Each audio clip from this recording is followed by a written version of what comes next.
جو صلح ہے اس کو مشرکوں کی صلح کے ساتھ آپ تشبیہ دے رہے ہیں، اور پھر آپ اپنے آپ کو مسلمان بھی کہتے ہیں اور امام حسن کا جو ہے وہ پیروکار اور محب بھی کہتے ہیں۔ مسلمان ہیں، رسول اللہ دونوں کو مسلمان کہہ رہے ہیں اور پسند فرما رہے ہیں۔ پھر امام حسن نے چھوڑ دی، اپنی حکومت چھوڑ دی۔ کیا صلح حدیبیہ پر رسول اللہ نے اپنی حکومت چھوڑ دی تھی اور اہل مکہ کی حکومت اور ان کی جو بادشاہت ان کو قبول کر لیا تھا؟ نہیں کیا۔ صلح حدیبیہ کے ساتھ آپ تب ملاتے، صلح امام حسن کو صلح حدیبیہ کے ساتھ آپ تب ملاتے اگر امام حسن اپنی امامت، اپنی خلافت حکومت نہ چھوڑتے۔ عارضی معاہدہ ہوتا، عارضی، وہاں عارضی تھا صلح حدیبیہ، یہاں پورا تھا۔ وہاں اپنی حکومت چھوڑنا نہیں تھا، یہاں امام حسن نے چھوڑ دی، قبول کر لی اور آخر تک قبول رکھی، اور وہاں عارضی تھی۔ اور جب بدعہدی ہوئی تو نبی علیہ السلام نے ان پر حملہ کر کے فتح مکہ کر لیا۔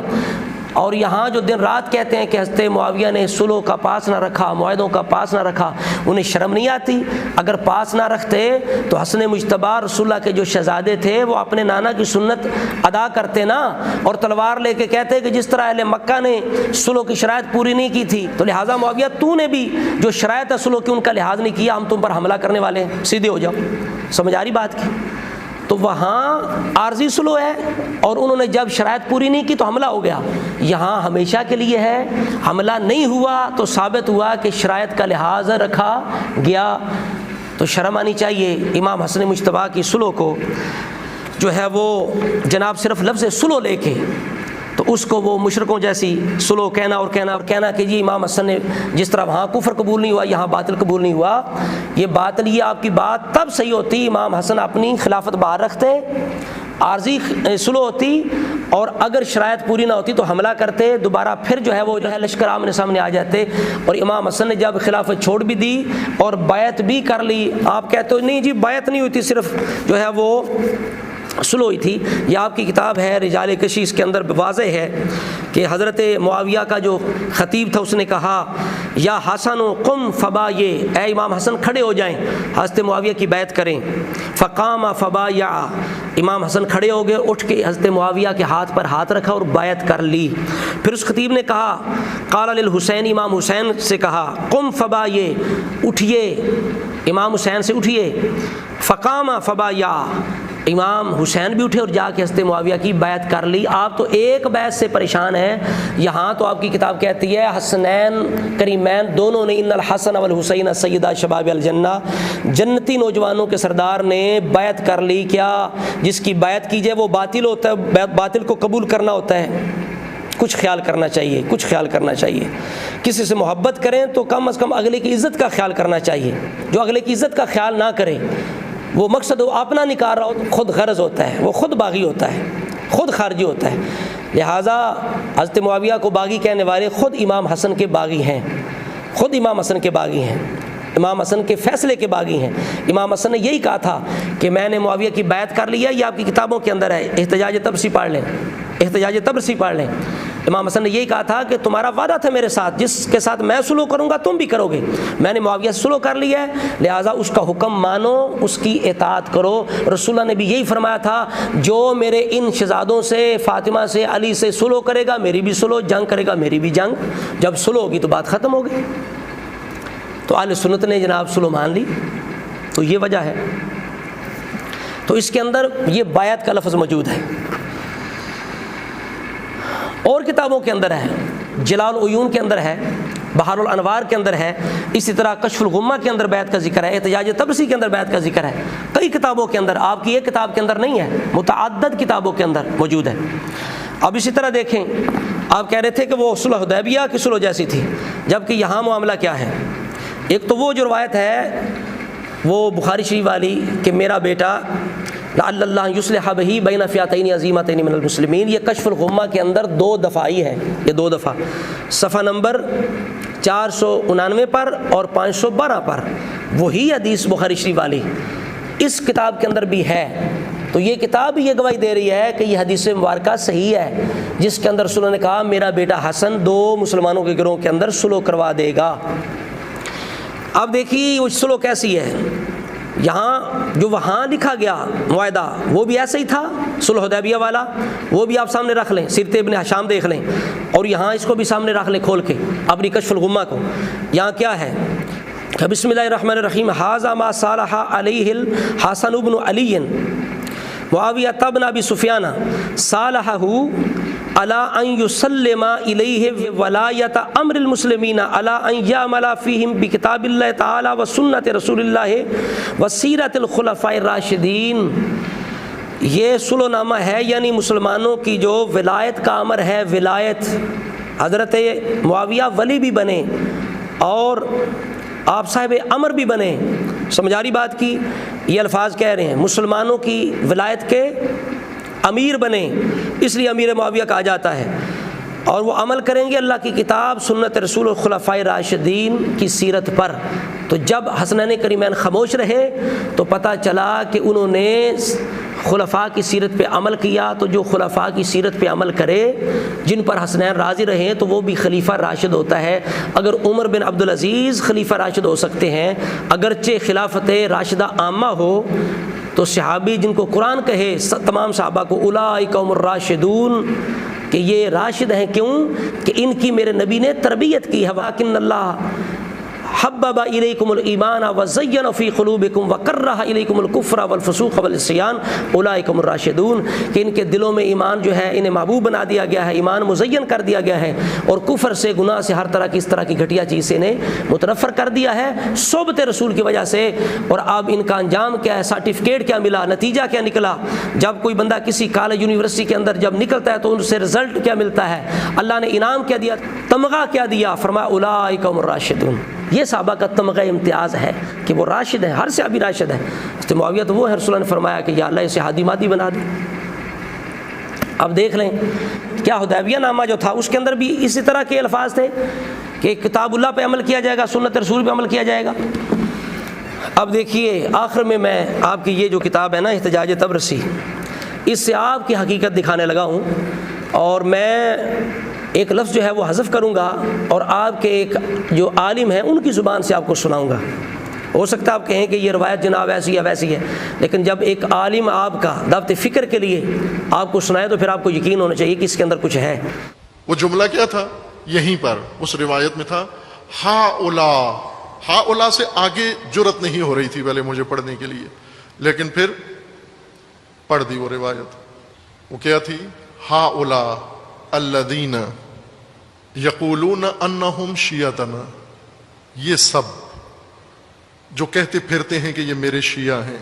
پھر یہاں دیکھیے آپ کہہ رہے تھے کہ جناب وہ باطل، معاذ اللہ باطل تھے، لیکن خود اہل بیت کا کیا فیصلہ ہے کہ وہ جو قاتل ہیں، وہ اندر سازشی لوگ جو ہیں، لڑانے والے، کتنے اہل بیت بھی ظاہر، مولانی بھی ظاہر، امام حسن بھی ظاہر، امام حسین کہہ رہے تھے جب وہ مسلم بن عقیل کی شہادت کی خبر ملی، کہا کہ انہوں نے ہمیں ذلیل کر دیا ہے۔ کنہوں نے؟ یہ کتابوں کے اندر موجود ہے، سمجھ آ رہی ہے؟ ہماروں نے ہمیں ذلیل کر دیا ہے۔ یہاں تو کہتے ہو کہ جی یہاں یزعمون ہے کہ جو سمجھتے ہیں کہ ہم ہیں، لیکن وہاں تو خود حضرت امام حسین کہہ رہے ہیں کہ ہماروں نے ہمیں ذلیل کر دیا ہے۔ اور آگے جناب امام جو ہے وہ جعفر صادق کہہ رہے ہیں کہ جتنی منافقوں والی آیتیں ان پر لگتی ہیں، فٹ ہوتی ہیں، رجال کشی کے اندر موجود ہے، پڑھ لیں کہ منافقوں والی آیتیں کہاں فٹ ہوتی ہیں۔ اور آپ کی روزہ کافی میں ہے کہ اگر ہم، امام علی رضا کہتے ہیں اگر میں ان کو آزماؤں تو ہزاروں میں سے ایک بھی سچا نہ نکلے۔ اب یہاں دیکھیں فقال، حضرت امام حسن کہنے لگے ارا واللہ ان معاویہ خیر لی من ہؤلاء یزعمون انہم لی۔ اب اگلا لفظ جو ہے وہ آپ کے علامہ سے سناؤں گا میں، ابتغوا قتلی وانتہبوا ثقلی واخذوا مالی، انہوں نے مجھے قتل کرنا چاہا، میرا مال چھین لیا۔ کہ امام حسن علیہ السلام کو شامیوں کے حوالے کرتے ہیں۔ آج مرحوم تبرسی کی کتاب الاحتجاج، اس کے اندر جلد دوم میں احتجاجات امام حسن میں یہ روایت جو بارہا اس کا متن تفصیل کے ساتھ آپ مومنین کی خدمت میں پڑھا ہے، موجود ہے، آپ رجوع کر سکتے ہیں کتاب کی طرف بھی اور اس گفتگو کی طرف بھی۔ امام علیہ السلام نے وہاں پر اپنی صلح اور مصالحت کے اسباب بیان کیے۔ میں نے کیوں معاویہ کے ساتھ صلح کی ہے؟ فرماتے ہیں اس لیے صلح کی ہے کہ دو اغتیال، دو منصوبے، دو پلاننگ میرے سامنے آئیں۔ میں نے دیکھا کہ دو منصوبے ہیں، ایک میرے دشمن کی اور ایک میرے ساتھیوں کی۔ ہاؤلا، وہ ہاؤلا کہہ کر میں نے کئی عرصے تک سینسر کر کے یہ روایت پڑھی ہے عزیزان، ایک عرصے تک سینسر کر کے یہ روایت پڑھی ہے۔ بعد میں خود میرے اپنے ضمیر نے ملامت کی کہ کس لیے سینسر کر رہے ہو، کس کے ڈر سے کر رہے ہو، کس کے خوف سے کر رہے ہو؟ پھر پوری روایت پڑھ دی بغیر سینسر کے، جیسی امام حسن نے فرمائی تھی ویسی کئی دفعہ پڑھی ہے وہ روایت۔ وہ جملہ کیا تھا؟ یہیں پر اس روایت میں تھا ہاؤلا، ہاؤلا سے آگے جرت نہیں ہو رہی تھی پہلے مجھے پڑھنے کے لیے، لیکن پھر پڑھ دی وہ روایت۔ وہ کیا تھی؟ ہاؤلا الذین یقولون انہم شیعتنا، یہ سب جو کہتے پھرتے ہیں کہ یہ میرے شیعہ ہیں، پھر ان کا اغتیال، ان کا منصوبہ، ان کا دام فریب میرے سامنے آیا کہ یہ کیا سوچ رہے ہیں۔ پھر میں نے ان کا منصوبہ سوچا کہ یہ کیا سوچ رہے ہیں۔ دونوں کا جب میں نے رکھ کے پرکھا، موازنہ کیا، اپنے دشمنوں کا اور اپنے شیعوں کے دونوں کے منصوبے دیکھے، تو مجھے دشمن کا منصوبہ بہتر نظر آیا۔ کیوں؟ کہ میرے اپنے شیعوں نے میرے لیے جو منصوبہ بنایا تھا اس کے اندر بہت ذلت تھی، اس لیے میں نے، یہ کتاب الاحتجاج میں ہے، کئی دفعہ روایت پڑھی ہے عزیزان من۔ وہ کیا منصوبہ تھا کہ ہم امام حسن علیہ السلام کو پکڑ کے، گرفتار کر کے، رسیوں میں باندھ کے شامیوں کے حوالے کر کے معاوضہ لے لیتے ہیں، اس کے بدلے میں غنیمت لے لیتے ہیں، مال غنیمت لیتے تھے، امام فروشی کرتے ہیں۔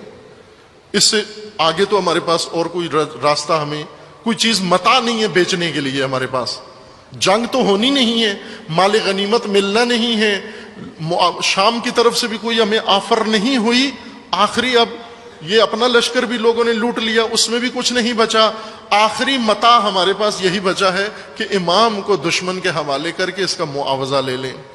یہ کن لوگوں نے کیا؟ یہ تاریخ میں وضاحت کے ساتھ لکھا ہوا ہے، بہت دو ٹوک میں، تاریخ نے سینسر نہیں کیا، وضاحت کے ساتھ لکھا ہوا ہے۔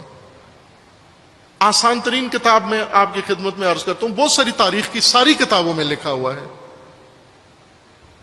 منتہی الاعمال مرحوم محدث قمی کی کتاب ہے، اس کے اندر انہوں نے کھول کے لکھا ہے۔ البتہ جنہوں نے لکھا ہے ساتھ پھر توجیہ بھی کی ہے، اس کی تعویل بھی کی ہے، اس کو اوپر پردہ ڈالنے کی بھی کوشش کی ہے، لیکن اصل مطلب بھی لکھ دیا، نام بھی لکھ دیا، طبقہ بھی لکھ دیا، گروہ بھی لکھ دیا۔ وہ کون سے کوفی شیعہ تھے جنہوں نے امام حسین کو فروخت کرنے کا نعوذ باللہ منصوبہ بنایا تھا۔ امام نے فرمایا جب میں نے یہ دونوں دیکھے تو دشمن کا منصوبہ یہ تھا کہ مجھ سے اقتدار چھین لے، ان کا یہ منصوبہ تھا کہ یہ مجھے اسیر کر کے ان کے سپرد کر دیں، تو مجھے اس کے منصوبے کو بہتر لگا، اس میں کم نقصان تھا، لہذا اس صورتحال میں زخمی بدن کے ساتھ امام کی ران پر نیزہ مارا، اپنے ہی لشکر نے نیزہ مارا، لوٹ کے دوران پٹی باندھ کر زخمی جسم کے ساتھ جا کر ان سے پوچھا بھائی کیا چاہتے ہو؟ انہوں نے کہا شرائط آپ رکھیں، معاہدہ کرنا چاہتے۔ اور یہ بھی فرمان امام حسن کا موجود ہے، اے عراقیوں میں نے 3 وجہ سے چھوڑ دیا، تم کہتے ہو کہ ہم تمہارے ہیں، تم نے میرے باپ کو قتل کیا، مجھے قتل کرنے کی کوشش کی، میرا مال چھینا، اس لیے میں نے معاویہ صلح کر لی ہے کہ تاکہ ان کے شر سے بھی بچ جاؤں اور مسلمانوں کا خون بھی بچ جائے اور اسلام بھی بچ جائے۔ آج لوگ یہ بھی کہہ دیتے ہیں نا امام حسن نے خون بچایا، انہیں شرم کرنی چاہیے کہ امام حسن نگاہ میں خون قیمتی تھا یا دین قیمتی تھا؟ امام حسین کی نگاہ میں خون قیمتی تھا، دین قیمتی تھا؟ تو اگر امام حسین کی نگاہ میں خون سے دین قیمتی ہے، پورا کنبہ جو ہے وہ کھوا دیا، دین بچا لیا، تو امام حسن نے خون بچایا، دین چھوڑ دیا۔ ایک طرف روایات ہوتی ہیں، ایک طرف حقائق ہوتے ہیں، فیصلہ حقائق پہ ہوتا ہے، روایات پہ نہیں ہوتا۔ اور یہ لوگ جو ہیں یہ الجھاتے ہیں روایات کے اندر، تو ہم انہیں بھی دعوت فکر دیتے ہیں کہ خدا کے لیے اپنی قبر کی فکر کرو۔ یہ وہ حقائق ہیں کہ حضرت معاویہ رضی اللہ تعالی عنہ کے ساتھ جب صلح کی تو آپ نے اپنی خلافت چھوڑ دی، سارا معاملہ باغ ڈور جو ہے مسلمانوں کی حضرت معاویہ کے ہاتھ میں دی، اپنا ہاتھ بھی دیا، دوسروں کو پابند بھی کیا۔ 19 سال تک مسلمان آپ کے زیر سایہ امن کے ساتھ رہے، کسی فرد اہل بیت نے آپ پر اعتراض نہیں کیا۔ یہ حقائق ہیں، یہ باتیں کتابوں کی محتاج نہیں ہیں۔ آپ کتابوں کی من گھڑت، جھوٹی کمزور ظنیات، متروکات، شاذ موضوعات لے کے خود بھی گمراہ ہو رہے ہیں۔ تو اہل بیت کو ماننے والا وہی ہے جو صلح پسند ہو، جس کو صلح سے تکلیف ہو اہل بیت کا ماننے والا نہیں ہو سکتا۔ ہم دعا کرتے ہیں اللہ رب العزت ہم سب کو اہل بیت کی سچی محبت غلامی نصیب فرمائے، ہمارے دین کو، ملک کو انتشار سے، قتل و غارت سے بچائے، اور ایسے جتنے بھی لوگ ہیں صحابہ کے بارے میں بولنے والے، اللہ تعالیٰ انہیں ہدایت عطا فرمائے۔ اگر ہدایت نصیب میں نہیں ہے تو اللہ تعالیٰ انہیں نیست و نابود کرے، ان کے ناپاک وجود سے اس ملک کو پاک کرے۔ السلام علیکم ورحمۃ اللہ۔